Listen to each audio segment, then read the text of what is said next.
안녕하십니까. 자, 이번 강의는 126페이지 상가건물 임대차 보호법에 관한 기출문제입니다. 일단 5년간이기 때문에 총 5문제가 나와야 되는데요. 4문제만 나와있죠. 한 해 출제가 안 된 적이 있습니다. 그렇지만 실제로는 반드시 출제되는 부분이기 때문에 한 문제 정도는요. 자, 1번 문제입니다. 갑은 을소유 서울특별시 소재 X상가 건물을 2009년 6월 1일 보증금 4,500만 원 임차하여 같은 날 인도받은 후 같은 해 6월 10일 적법 절차에 따라 사업자 등록을 신청하였다. 다음 중 옳은 것은 이렇게 나와있죠. 일단 1번 보시면 X건물의 2009년 4월 6일 청구권 보존에 가등기란 병이에요. 그럼 이 사람이 청구권 보존에 가등기란 시점은 2009년 4월 6일이고 지금 갑이 상가 임차인으로서 대항력을 취득한 시점은 6월 10일 날 이 길이니까 6월 11일 0시죠. 따라서 이 가등기가 더 빠릅니다. 그래서 만약에 가등기에 의해서 이 사람이 본등기를 하게 되면 이 상가 건물 임차인은 이 가등기권자에게 뭐 하지 못해요? 대항하지 못합니다. 따라서 갑은 자신의 임차권으로 병에게 대항할 수 없다는 지문은 맞는 지문이고요. 1번이 답이 되는 거죠.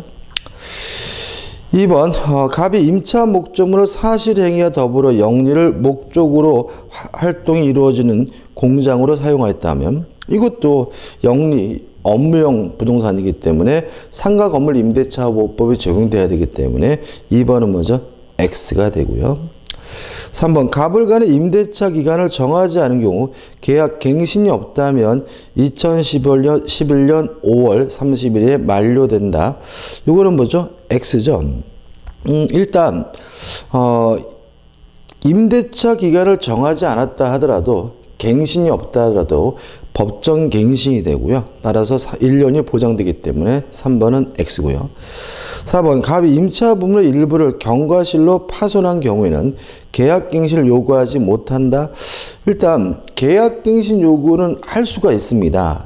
또 임대인이 이것에 대해서 거부할 수 있느냐. 만약에 임대인이 거부하려면 임차인이 임차 목적물을 경과실이 아니라 중과실로 파손한 경우에 계약갱신 요구를 거부할 수 있기 때문에 4번은 X가 되고요. 5번 보증금 이해 매월 50만 원의 차임을 지급하기로 하였다면 갑은 보증금 중 1,500만 원에 대해서는 다른 담보권자에 대하여 우선하여 변제받을 수 있게 나와 있는데 일단 소액 임차 보증의 액수는 외울 필요는 없는데요. 그래도 기본적으로 상가 건물의 경우에 소액 임차인지 아닌지는 환산 보증금을 기준으로 합니다. 월세 곱하기 100 더하기 보증금이거든요. 그래서 50만 원 더 곱하기 100이면 5천만 원이고 보증금을 더하게 되면 9,500만 원이기 때문에 소액 임차 보증금이 될 수가 없거든요. 그래서 5번은 뭐죠? X가 되고 답은 뭐죠? 1번입니다. 2번 문제입니다. 2014년 갑은 선순위 권리자가 없는 을의 X상가 건물을 보증금 1억 원에 월차임 40만 원에 임차하여 대항 요건을 갖추고 확정일자를 받았다. 다음 설명 중 틀린 것인데 일단 1번 3개 차임을 연체했으면요. 임대인은 임차인의 계약갱신 요구에 대해서 거절할 수가 있기 때문에 1번은 맞는 지문이고 2번 상가 건물은 최단 기간이 1년이 보장이 되죠. 따라서 존속기한이 약정이 없으면 1년이 뭐죠? 보장이 되고 3번이 답인데 우리가 전세권의 경우에는 경매 신청하기 위해서 집을 먼저 비워줘야 합니다. 그렇지만 주택 임차인이나 상가 건물 임차인은 강제 경매를 신청하기 위해서 먼저 집을 비워줘야 되는 것은 아니기 때문에 3번의 결론 부분 보시면 갑의 건물 명도 의무 이행은 집행 개시의 요건이다. X고요. 답은 뭐죠? 3번이 되는 거죠. 4번 대항 요건은 배당 요구 종기까지 존속해야 됩니다. 다시 말하면 경매가 진행된다는 이유로 폐업 신고하게 되면 우선면제권 인정되지 않고요. 배당 요구 종기, 배당 요구 마지막 날까지 사업자 등록을 하고 있다는 거 유의하셔야 되고요. 그 다음에 5번 보증금이 전액 변제되지 않는 한 X 건물에 대한 경매가 실시되어 이렇게 나와있죠. 그러면 이 상가 건물이 경매로 소멸되느냐? 맨 위에 다시 보시면 갑은 선순위 권리자가 없는 을의 상가 건물 이렇게 나와있죠. 따라서 갑보다 우선하는 저당권이 없습니다. 따라서 경매가 되더라도 소멸되지 않기 때문에 갑의 임차권은 존속한다. 맞는 지문이죠. 답은 3번이네요. 여기서 3번 문제입니다. 오는 걸 찾는데 1번 확정일자는 우선 변제권을 취득하기 위한 요건입니다. 따라서 대항력을 갖추기 위해서 확정일자를 받는다. X가 되고요. 2번 사업자 등록이 대상이 되지 않는 건물에 대해서는 이 법이 적용되지 않는다. 맞죠? 만약에 사업자 등록이 대상이 되지 않는다면 상가 건물이 임차가 아니고요. 따라서 본법에 적용되지 않습니다. 답은 2번이고 3번은 X입니다. 왜냐하면 상가 건물은 채당 기간이 2년이 보장되는 게 아니라 1년이 보장이 되고요. 그 다음에 4번 전차인은 차임의 연측 이익의 차임에 달하는 경우 전대인은 전대차 계약을 해지할 수 있다. X입니다. 왜냐하면 상가 건물은 2기가 아니라 3기를 지급하잖아요. 해지당하게 되고요. 그 다음에 5번 보시면 권리금 회수의 방해로 임차인의 임대인에 대한 손해배상 청구는 그 방해가 있은 날로부터 3년 이내 X입니다. 항상 우리 민법은 숫자가 나오면 앞에 말을 조심하셔야 되는데 방해가 있은 날부터가 아니라 임대차가 종료한 날로부터 3년 이내이기 때문에 5번도 뭐죠? X가 되는 거죠. 옳은 것은 뭐죠? 1번이 됩니다. 그 다음에 4번 또 나와 있네요. 권리금 회수를 보호받는 경우는 임대차 종료한 날로부터 3년이기 때문에 답은 4번이 되는 거죠. 자, 이제 집합 건물의 소유 및 관리가 하는 법률에 관한 문제가 나오고 있는데요. 이것도 통상적으로 한 문제씩 출제가 됩니다. 과거에는 좀 많이 출제되던 때도 있었어요. 그렇지만 지금은 민사특별법에서 딱 15% 이렇게 나와 있기 때문에 상가 건물 임대차 보호법도 일반적으로 한 문제씩 출제하고 있다는 거 좀 주의하시기 바라고요. 1번을 보시면 집합 건물에 관한 소유 및 관리에 관한 범위라는 설명을 옳은 것을 찾네요. 1번 완성되면 분양 목적물의 하자로 계약의 목적을 달성할 수 없더라도 분양계약을 해지할 수 없다. X입니다.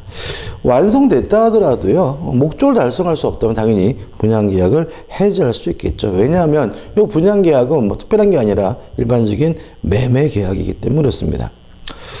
2번 전유 부분에 속하는 한동의 건물의 설치, 보존의 흡으로 인해 다른 자의 손해를 입힌 경우에는 그 음은 공용 부분에 존재하는 것을 추정한다. 맞고요. 아주 잘 나온 지문이니까 꼭 숙지하셔야 되고요.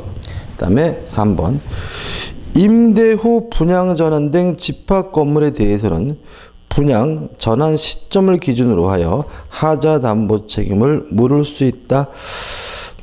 그런 건 아닙니다. 그죠? 분양 시점을 기준으로 하지는 않고요. 만약에 전유 부분이라면 인도시 또는 공용 부분이라면 사용 승인일부터 하자 담보 책임을 물을 수가 있습니다.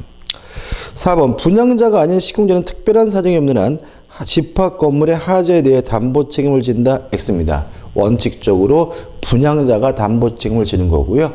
다만 특별한 사유, 쉽게 말씀드리면 분양자가 망한 경우에 예외적으로 시공자가 담보 책임을 부담하게 됩니다. 5번 집합 건물에 하자가 발생한 경우 하자 보수에 가름하는 손해배상 청구권은 집합 건물에 인도시 발생한다. X입니다. 일단 손해배상 청구권이라는 것은 손해배상을 청구하는 것이니까 손해배상을 청구할 수 있는 시점, 다시 말하면 하자 발생 시부터 청구할 수가 있겠죠. 답은 뭐죠? 2번입니다. 2번 문제입니다. 틀린 것을 찾는데 답만 보면 될 것 같거든요. 5번 보시면 규약에 다른 정함이 없으면 관리위원회의 위원은 전유 부분을 점유한 주 중에서 관리단 집회의 결의에 선출된다. X입니다. 꼭 기억해야 될 것이 뭐냐 하면 관리는 구분 소유자일 필요가 없습니다. 따라서 세입자, 점유자도 관리인이 될 수 있지만 관리위원회 위원은 반드시 구분 소유자이어야 하거든요. 따라서 점유하는 자 중에 선출한다는 질문은 X가 되겠죠. 그 다음에 3번 재건축 계열에 대한 의결 정족수입니다. 5분의 4 이상의 찬성이기 때문에 답은 5번이죠. 4번 문제입니다. 틀린 것을 찾는데 1번 집합 건물의 임차인은 관리인이 될 수 없다. X죠. 방금 말씀드린 것처럼 관리인은 구분 소유자일 필요가 없고 구분 소유자가 아니어도 관리인이 되는 것이 가능하고 꼭 기억해 두셔야 되겠죠. 5번 문제인데 틀린 것인데 2번이 답인데 공용 부분의 사용과 비용 부담이죠. 비용 부담은 전유 부분의 지분의 비율에 따라서 부담하는 게 맞습니다. 그렇지만 사용은 지분과 상관없이 용도에 따라 사용할 수 있기 때문에 답은 뭐죠? 2번이 되는 거죠. 넘기셔서 6번 작년도 시험 문제죠. 틀린 것인데 4번 건물의 시공자가 전유 부분에 대하여 구분 소유자에게 지는 담보 책임의 존속 기간은 사용 승일부터 기산한다. X입니다. 전유 부분은 인도한 날부터 기산합니다. 꼭 기억해 두시고 답은 뭐죠? 4번입니다. 자, 이제 가등기 담보 등이라는 법률인데 이것도 6문제죠. 통상 한 문제 정도 출제되고 있고요. 1번 틀린 것을 찾는데 3번을 보시면 청산금 미지급으로 본등기가 무효가 되었어요. 그러면 당연히 뭐가요? 소유권을 취득할 수는 없습니다. 다만 그 청산 절차를 마쳤더라면 그 등기는 실체적 권리관계에 부합하는 등기가 되기 때문에 유효한 등기가 될 수 있고요. 따라서 답은 3번이 되는 거죠. 틀린 것은 그죠? 3번이고 나머지는 볼까요? 일단 1번 가등기 담보권이 설정됐더라도 여전히 가등기 담보 설정의 소유권이 인정되기 때문에 1번은 뭐죠? 맞는 질문이고 2번 귀속 청산 방식에 있어서 실행 통지가 이루어지게 되면 청사금의 액수, 금액 가지고는 더 이상 다툴 수가 없고요. 그 다음에 4번 채무자가 여러 명이라면 여러 명 모두에게 실행 통지해야 되는 것은 너무나 당연한 것이고요.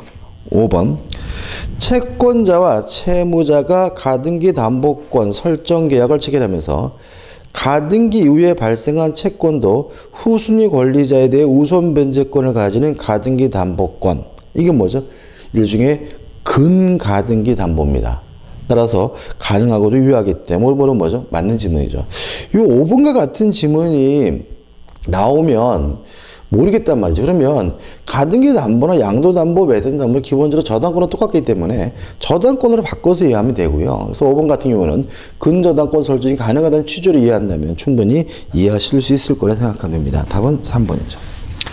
넘기셔서 2번이죠.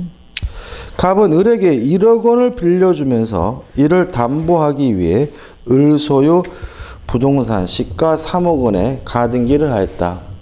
을이 변제기에 채무를 이행하지 않자 갑은 즉시 담보권을 실행하여 부동산의 소유권을 취득하고자 한다. 다음 설명 중 틀린 것은 답은 2번입니다. 2번 보시면 갑은 을에게 청산금의 평가액을 통지한 후 갑은 이에 관하여 다툴 수 있다. X입니다.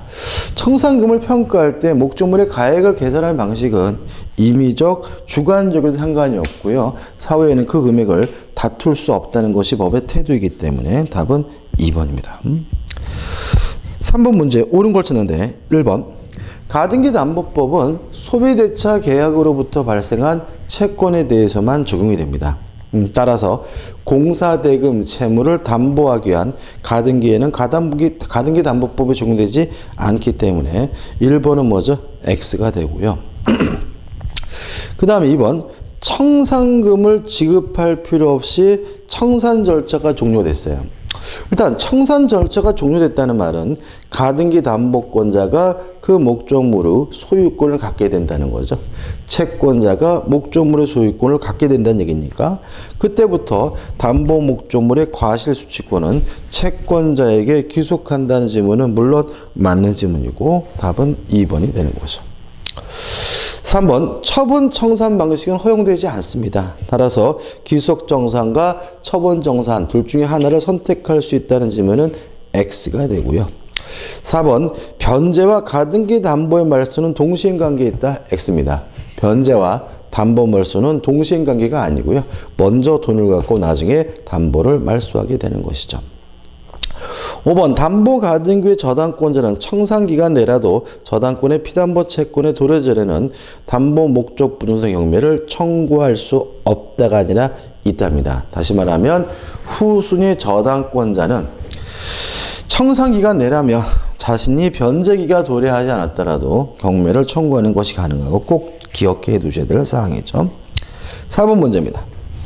갑은 을의 X 토지에 대해 가등기 담보권을 취득하였으나 을은 변제의 채무를 이행하지 않고 있다. 다음 설명 중 틀린 것은인데 5번 보시면 청산 기간 전에 을의 다른 채권자의 강제 경매로 제3자 X 토지 소유권을 취득한 경우죠. 일단 가등기 담보는 경매가 이루어지게 되면 일반 저당권과 똑같이 지급합니다. 따라서 경매가 되면 모든 저당권이 무조건 소멸한다는 원칙에 따라서 가등기 담보권도 소멸돼야 되므로 갑은 가등기에 기한 본등기를 청구할 수 있다. X죠. 더 이상 본등기를 청구할 수는 없고요. 경매 대금에서 우선 변제를 받을 수가 있습니다. 무엇과 마찬가지로 저당권자와 마찬가지로 그렇죠. 5번 문제입니다. 가등기 담보되는 법률상 채권자가 담보 목적 부동산 소유권을 취득하기 위하여 채무자에게 실행 통지를 할 때 밝혀지지 않아도 되는 것인데 일단 청산금은 어떻게 계산하냐면 목적물의 가액에서 자신이 받을 채권액과 선순위 권리자가 받을 돈을 합산해서 공제해요. 왜냐하면 자신보다 선순위 권리자는 가등기 담보가 실행되더라도 소멸되지 않기 때문에요. 가등기 담보권자가 소유권을 취득하더라도 계속 남는다는 얘기죠. 따라서 자기가 돈을 갚아야 되기 때문에 돈을 미리 빼야 되는 거죠. 그렇지만 후순위 권리자는 신경 쓸 바가 아닙니다. 왜냐하면 가등기 담보권자가 실행하게 되면 후순위 권리자는 무조건 뭐가 돼야 돼요? 소멸돼야 되는 거죠. 따라서 2번 후순위 담보권자의 피담보 채권액은 가등기 담보권자가 신경 쓸 바도 없고요. 그것을 실행 통지할 때 밝힐 필요도 없는 거죠. 그래서 답은 뭐죠? 2번이 되는 거죠. 넘겨셔가지고 6번입니다. 갑은 을로부터 1억 원을 빌리면서 자신의 X 건물에 저당권을 설정해 준 다음 병으로부터 2억 원을 빌리면서 X 건물을 양도담보로 제공하고 병명의로 소유권 이전 등 해주었다. 다음 설명 중 틀린 것을 찾는데 일단 양도담보권도 기본적으로 저당권과 똑같은 겁니다. 따라서 만약 이 물건이 경매가 되면 일단 저당권도 양도담보권도 무조건 소멸하고요. 다만 경매 대금으로부터 1순위로서 을이 받고 남는 게 있으면 뭐죠? 병이 받고 이렇게 되는 거거든요. 그 다음에 당연한 거지만 담보가 설정된 목적물이 소멸되면 담보권은 소멸되겠죠. 그렇지만 받을 돈, 채권 자체가 소멸되는 것은 아니거든요. 따라서 3번 보시면 X 건물이 멸실 훼손되면 그 범위 내에서 병의 양도담보권과 피담보 채권은 소멸한다. X. 담보가 소멸됐다 그래서 받을 돈이 없어지는 건 아닙니다. 따라서 피담보 채권은 소멸되는 것이 아니기 때문에 답은 3번이 되는 거죠. 그 다음에 마지막으로 이제 부동산 실권리자 명의등기에 관한 법률이고요. 총 8문제죠. 최근에 요 부동산 실명법에서 2문제씩 출제하고 있는 게 출제 경향이고요. 마지막 부분 이것도 까다롭게 느껴질 수 있는 부분이니까 좀 확실하게 정리할 것 필요는 있고요. 양이 많은 건 아닙니다. 그래서 사례 한 4가지 정도 정리하시면 되고 특히 여기 나와 있는 8문제만 충분히 이해하신다면 이 부동산 실명법에 관한 문제는 푸는데 아무 지장이 없습니다. 일단 1번 보시면 갑과 을은 부동산 실권리자 명의 등기에 관한 법률에 적용을 받는 명의신탁 약정을 통하여 병소유 X 건물의 소유권 이전 등기를, 소유권 등기를 을 명의로 하였다. 다음 점 틀린 것은이죠. 그러면 결국 이렇게 되는 거죠. 갑 갑과 을이 만나가지고 명의신탁 약정을 했고요. 병에서 을로 뭐가 이루어졌죠? 이전 등기가 이루어졌어요. 자, 1번 보시면 갑이 X 건물을 매수한 후 자신에게 등기 이전 없이 곧바로 을에게 소유권 이전 등기를 했어요. 그러면 갑과 을이 매매 계약을 하고 등기만 병에서 을로 이루어졌으니까 이거는 3자간 명의신탁이고요. 또는 중간 생략형 명의신탁이라고도 하고 효과는 약정도 무효고 등기도 무효해서 매도인인 병에게 아직도 뭐가 있어요? 소유권은 있고요. 따라서 갑이 을에게 직접 이전 등기해달라 요구할 수는 없습니다. 다만 갑과 병 간의 매매 계약은 유효하기 때문에 갑은 병에 대해서 이전 등기해달라 요구할 수 있는 뭐는요? 채권은 있는 상태거든요. 따라서 병은 여전히 갑에 대해 소유권 이전 의무를 부담한다. 갑에게 여전히 채권이 있다. 맞는 지문이 되겠죠. 2번 을이 갑의 허락 없이 A에게 X 건물을 신탁하여 재건축 사업을 진행한 경우 특별한 사정이 없는 한 갑은 명의신탁 약정의 무효를 이유로 A에게 대항하지 못한다. 맞습니다. 왜냐하면 명의수탁자가 제3자에게 처분한 경우 제3자는 선악불문하고 보호가 되니까요.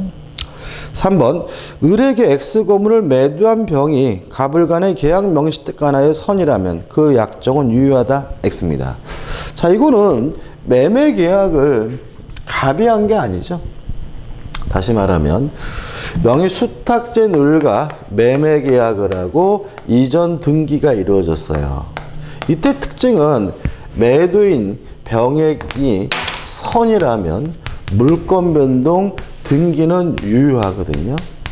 근데 항상 조심해야 될 것은 병이 선이란 이유로 유효한 것은 물권 변동 등기가 유효한 것이지 요 약정 자체가 유효한 것은 아닙니다. 갑과 을 간의 명의신탁 약정은 변함없이 무효이기 때문에 3번 그 약정은 유효하다. X고 답은 뭐죠? 4번이 되는 거죠.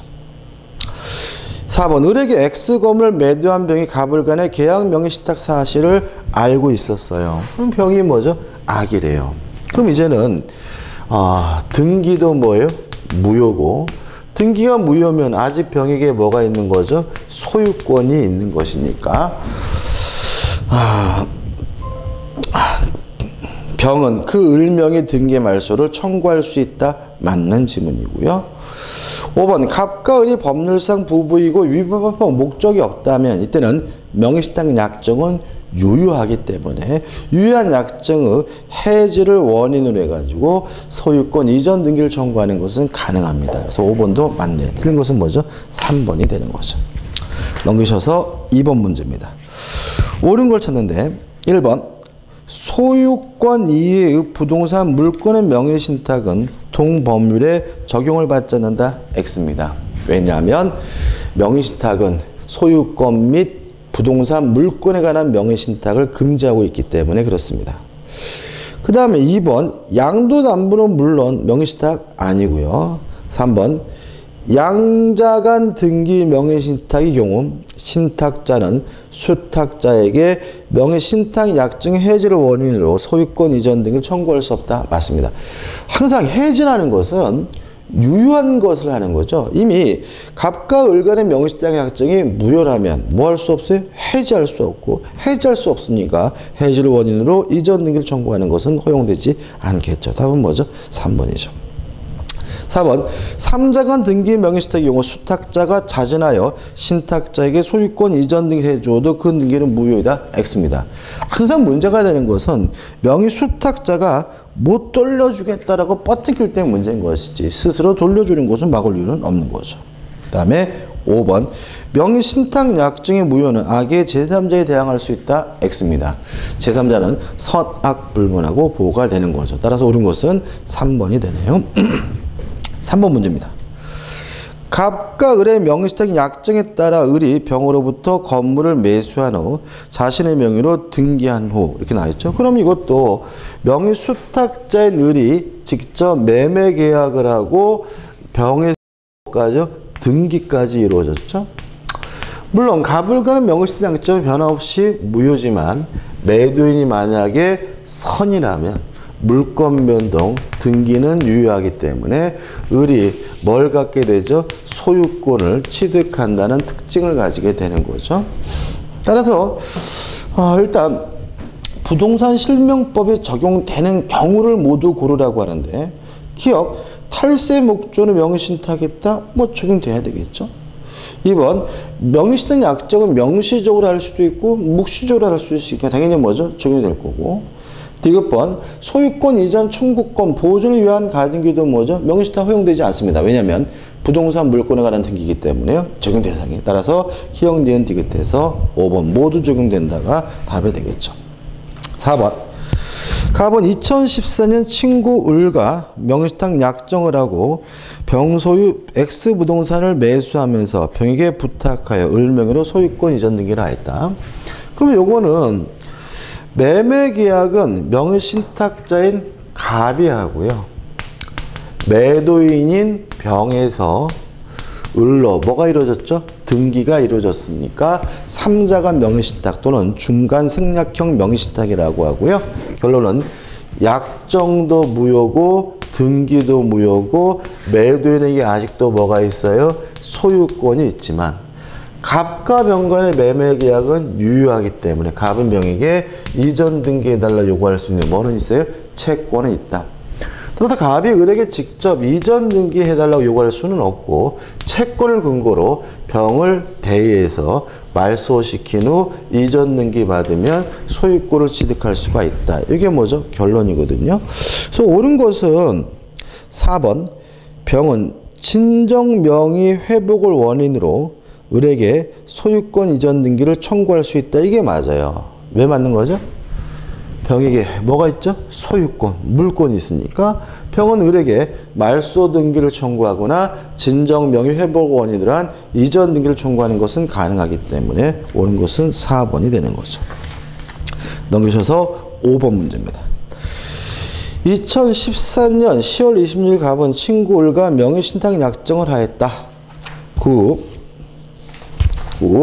갑은 병소의 X토지를 매수하면서 병에게 부탁하여 을명으로 소유권 이전 등기를 하였고 X토지는 현재 갑이 점유하고 있다. 그럼 보자고요. 지금 갑과 병이 매매 계약을 하고 등기는 병에서 을로 어떻게 해요? 이전 등기에 이루어졌으니까 전형적인 뭐가 돼요? 3자간 명의신탁이고요. 1번을 보시면 을은 갑에게 X토지의 반환을 청구할 수 없다. 이게 맞죠. 왜냐하면 누가 소유자죠? 매도인이. 그죠? 다시 말하면 수탁자도 뭐가 없어요? 소유권이 없습니다. 따라서 점유하고 있는 갑에 대해서 소유권을 이유로는 반환 청구할 수가 없기 때문에 옳은 것은 뭐죠? 1번이 되는 거죠. 2번, 갑과 병 간의 매매 계약은 유효하죠. 따라서 갑은 병에 대한 채권이 있기 때문에 갑은 병에게 이전 등기 청구할 수 없다가 아니라 어떻게 해요? 있다가 되고요. 3번, 병에게 뭐가 있어요? 소유권이 있으니까 의뢰 등기에 대해서 병은 말소를 청구할 수가 있고요. 그 다음에 4번, 갑은 을에게 아무것도 청구할 수 없습니다. 따라서 갑 을에게 소유권 이전 등기 청구할 수가 없고요. 그 다음에 5번, 갑의 채권은 목적물에 관해 생긴 채권이 아니니까 물론 유치권 행사할 수는 없겠죠. 6번, 2014년 갑은 친구 을과 계약 명의신탁 약정을 하였다. 그 사실을 알고 있는 병은 명의수탁자 을과의 매매계약에 따라 을명으로 X토지의 소유권을 이전해 주었다. 다음 중 옳은 것이죠.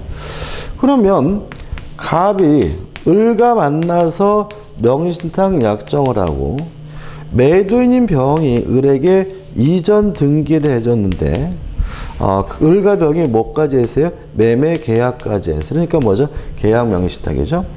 특징은 이 병 매도인이 뭐죠? 악이라는 점이죠. 따라서 갑과 을 간의 명의신탁 약정도 무효고 의뢰 등기도 뭐예요? 무효인 거거든요. 따라서 1번, 을은 X토지에 대한 소유권을 취득한다. X입니다. 매도인이 악이기 때문에 을에게는 의뢰 등기는 무효입니다. 2번 갑은 병에 대하여 X 토지에 대한 소유권 이전 등을 청구할 수 있다. X입니다. 갑과 병은 아무 관계가 없습니다. 삼자간 명의신탁하고 다른 거죠. 옳은 거 4번이죠. 을이 X 토지를 정에게 매도하여 소유권 이전 등기를 해준 경우 정은 X 토지 소유권을 취득한다. 이게 맞아요. 왜냐하면 명의수탁자가 자기 앞에 등기된 곳을 기하로 제3자에게 팔아먹으면 제3자는 선악불문하고 소유권을 취득하기 때문이죠. 7번 문제입니다. 2015년 갑은 병의 X토지를 취득하고자 친구 을과 명의신탁 약정을 체결 하고 을에게 매수 자금을 주었다. 갑과의 약정대로 을은 명의신탁 사실을 모르는 병으로부터 X토지 소유를 매수하여 계약을 자기 명의로 체결하고 소유권 이전 등을 격려하였다. 다음 설명 중 옳은 것은 똑같은데 다른 것은 요 매도인이 악의가 아니라 뭐죠? 선이죠. 따라서 갑을 간의 명의신탁 약정은 변함없이 무효지만 병에서 을로 이루어진 등기는 뭐죠? 유효해서 을이 확정적으로 뭘 갖게 돼요? 소유권을 취득하게 되거든요. 그래서 1번 X토지의 소유자는 병이 아니라 누구죠?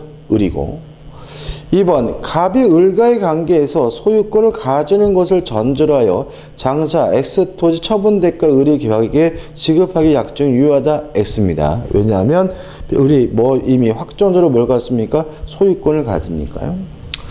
3번 갑과 을 및 갑의 친구 정사의 새로운 명의신탁 약정에 의하여 을이 다시 갑이 지정한 정에게 X토지 소유권을 이전해 줬다면 이것도 일종의 뭐죠? 명의신탁이고 등기가 무효이기 때문에 정은 그 소유권을 취득하지 못하고 여전히 누구 거죠? 을 거죠. 4번 만약 을이 갑의 아들이라면 명의신탁 약정이 유효하다. X입니다. 명의신탁이 유효한 가족은 부부죠. 아들은 유효가 아니라 무효입니다. 답은 뭐죠? 5번인데 만약 을과 명의신탁 사실을 아는 병이 매매계약에 따른 법률 효과를 직접 갑에게 기소시킬 의도로 계약을 체결한 사정이 인정된다면 갑과 을의 등기 명의신탁은 3자간 등기 명의신탁으로 보아야 한다. 이게 맞습니다. 왜냐하면 지금 보시면 병이 명의신탁 사실에 대해서 알고 있었고요. 또 내용을 보시면 효과를 직접 갑에게 직접 기소시킬 의도로 계약을 체결했다는 말은 결국 갑과 병이 매매 계약을 체결했다고 봐야 되겠죠. 일종의 을이 뭐죠? 대리인인 겁니다. 따라서 이제는 계약 명의신탁이 아니라 3가자간 명의신탁으로 되기 때문에 5번이 맞는 질문이 되겠죠. 자, 넘겨보시면 이제 마지막 문제죠. 갑은 2015년 10월 17일 경매 절차가 진행 중인 을 소유 토지를 취득하기 위하여 병에게 매수 자금을 지급하면서 병 명의로 소유권 이전 등기를 하기로 약정하였다. 병은 위 약정에 따라 매각 허가 결정을 받고 매각대금을 완납한 후 자신의 명의로 소유권 이전 등기를 격려하였다까지 일단 끌어보면 옳은 걸 찾는데 조금 사실관계 작용권은 좀 복잡한 듯한데 보시면 지금 명의신탁 약정을 한 사람 누구죠? 갑과 병이죠, 그죠? 갑과 병이고 그 다음에 을에서 병으로 소유권이 넘어오게 된 이유가 뭐죠? 경매입니다. 그죠? 경매. 다시 말하면 병이 을에게 직접 산 것이 아니라 법원을 통해서 뭘 받고 있어요? 경매를 갖고 있다는 특징이 있는데 좀 특색 있는 것이 있는데 기억, 갑과 병과의 관계는 계약 명의신탁이다. 맞죠? 왜냐하면 병 스스로 직접 뭘 받아요? 경락을 받으니까요. 니은번 갑과 병의 명의신탁 사실을 을이 알았다면 병은 토지 소유권을 취득하지 못한다. 이게 뭐죠? X입니다. 이건 어떻게 해요? 맞습니다. 죄송합니다. 되겠죠? 왜냐하면 일종의 계약 명의신탁이니까 다시 한번 그죠? X입니다. X입니다. 그죠? 죄송합니다. 그죠? 계약 명의신탁이긴 한데 을이 병에게 직접 판 것이 아니라 법원에 경매를 통해서 구입한 거거든요. 따라서 을이 갑과 병에 대한 명의신탁 약정을 알았는지 몰랐는지는 실질적으로 뭐 하지 않습니까? 고려할 이유가 없는 거죠. 따라서 니은번은 뭐죠? X가 되겠죠. 디귿번 갑은 병에 대한 매수지금 상당의 부당이득 반환을 청구할 수 있다. 이건 어떻게 해요? 맞습니다. 왜냐하면 병이 확정적으로 소유권을 취득하기 때문에 소유권 자체를 넘겨받을 수는 없고요. 병에게 돈 내돈 내놔라. 매수자금에 대한 부당이득 반환을 청구할 수가 있는 거죠. 자, 이렇게 해서 최근 5년간 기출문제를 한번 싹 다 풀어봤습니다. 아마 풀어보시면서 두 가지겠죠. 자신감을 갖고 이 정도는 내가 충분히 맞출 수 있다. 이런 분도 계실 거고, 아직도 나는 부족한가 보다. 이런 분도 계시겠죠. 물론 부족하다고 느껴지는 분들은 어떻게 해요? 공부 좀 열심히 하시면 되고, 또 만족스럽다 하더라도 마지막까지 긴장을 늦추지 마시고 끝까지 최종적으로 공부 열심히 하셔서 올 시험 모두 합격하였으면 좋겠습니다. 감사합니다.